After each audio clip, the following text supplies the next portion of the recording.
In a study at Stanford University in the spring of 1968, a 35-year-old butterfly biologist named Paul Ehrlich finished typing a short book that the executive director of the Sierra Club, David Brower, had asked him to write in a hurry, in time to influence the upcoming presidential election. Brower had read a magazine article Ehrlich had published the previous year and decided he wanted it as a paperback. The first sentence of the book was, "The battle to feed all of humanity is over."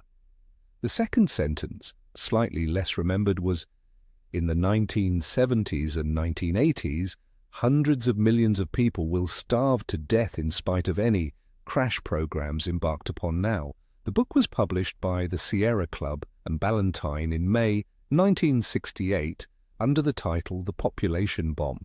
It would sell about 2 million copies. After Ehrlich appeared on Johnny Carson's Tonight Show in February 1970, thousands of letters arrived at the network. Lyndon Johnson cited the argument. Walter Cronkite endorsed it in his evening broadcasts. Universities across the United States built population studies departments around its central claim, which was that no agricultural advance could save the species from imminent and global famine. This is the story of how, while Ehrlich's book was selling, an Iowan-born wheat breeder in a corrugated iron shed at a research station outside Mexico City was already spending his 5th year preventing the famine that the population bomb said could not be prevented, and how, last week, the climate science community quietly retired its own version of Ehrlich's worst case. Norman Borlaug had been working on wheat at the Rockefeller Foundation's CIMMYT campus in Mexico since 1944. By the early 1960s, he had bred several lines of semi-dwarf wheat that would not collapse under the weight of their own grain when fed nitrogen fertiliser, the way the tall, traditional varieties did. The semi-dwarfs could absorb 3 to 4 times the fertiliser of a traditional plant and turn the difference into yield. Mexico went from importing half its wheat in the 1940s to exporting it by 1963.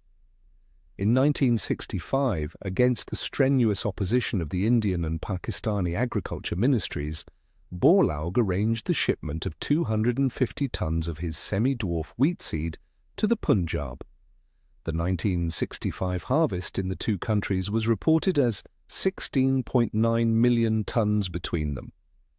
By 1970, it was 27.4 million tons. India stopped importing grain in 1971. Pakistan stopped importing grain in 1968. The famines did not come.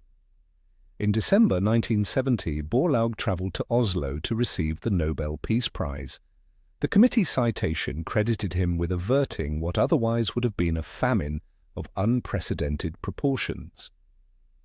The Nobel laureate Robert Solow later put it more bluntly. Borlaug had saved more lives than any single human being in history. The widely repeated figure is 1 billion. Ehrlich never formally retracted. The book stayed in print. He continued to teach at Stanford until well past his retirement, into his 80s. His subsequent prediction that by the year 2000 England would no longer exist as a nation was not formally retracted either. He simply moved on to other concerns, and the population studies departments quietly began to teach demographic transition instead.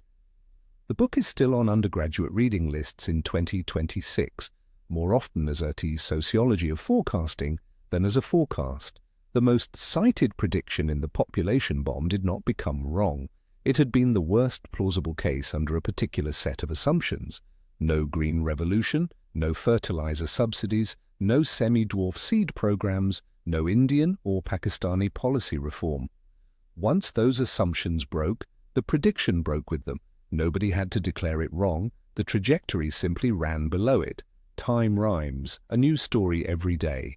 If you want tomorrow's, subscribe. This is the structural shape of what happened to climate change's worst case last month. The Intergovernmental Panel on Climate Change has, since its third assessment report in 2001, organized its modeling around a small number of named emission scenarios. The fourth assessment in 2007 leaned on the high-emission SRES A1FI scenario, calibrated to a fossil-intensive 21st century with no climate policy. The fifth assessment in 2014 used the new Representative Concentration Pathway Framework, of which RCP 8.5 was the highest emission member. The sixth assessment in 2021 used the Shared Socioeconomic Pathways. SSP 5.8.5 was the highest.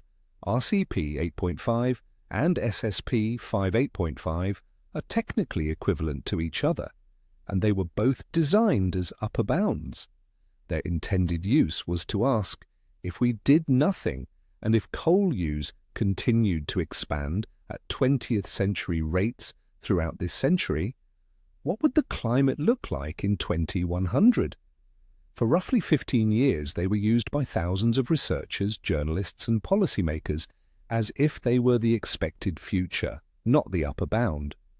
Two-thirds of climate impact studies between 2010 and 2020 used RCP 8.5 or SSP 5.8.5 as the headline scenario. In January 2020, in a Nature commentary titled Emissions, the business-as-usual story is misleading. The climate scientists Zeke Housefather and Glenn Peters argued that this had become indefensible. The pathway to RCP 8.5, they pointed out, required an unprecedented five-fold increase in global coal use over the century, larger than some estimates of recoverable reserves.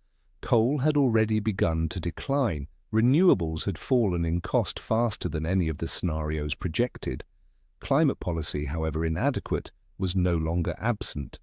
The trajectory was running below RCP 8.5 and showed no sign of bending up to meet it. The IPCC's sixth assessment in 2021 acknowledged the point in language that was easy to miss. On page 110 of the first chapter of the Working Group 1 report, the IPCC noted that the likelihood of high-emission scenarios such as RCP 8.5 or SSP 5.8.5 is considered low. Then, across the same report, it referred back to SSP 5.8.5 a further 1,359 times. On the 7th of April 2026, in a paper titled The CIMMYT 7 Scenario MIP Design, published in the journal Geoscientific Model Development, an international team led by the Dutch climate modeler Detlev van Vuuren, the architect of the original RCP framework, formally removed RCP 8.5, SSP 5.8.5, and SSP 37.0 from the next round of model intercomparison. The paper's exact wording is that the CIMMYT 6 high emission levels, quantified by SSP 5.8.5, have become implausible based on trends in the costs of renewables, the emergence of climate policy, and recent emission trends. The architects of the worst case have retired their worst case. The other scenarios, the moderate ones in which the world is heading and on which most current policy is based, remain in place. The arc closes. There has been no press conference. The IPCC has not issued an apology. The headlines that called the apocalypse unavoidable have not been redacted. This is how a scientific worst case dies, not by retraction, not even by admission, by a footnote in a model intercomparison paper written by the people who built the number, acknowledging that the trajectory has run below it. Paul Ehrlich is, at the time of writing, 93 years old. He still lives in Stanford. He still believes the bomb will go off just later than he predicted. The Green Revolution averted his version of it.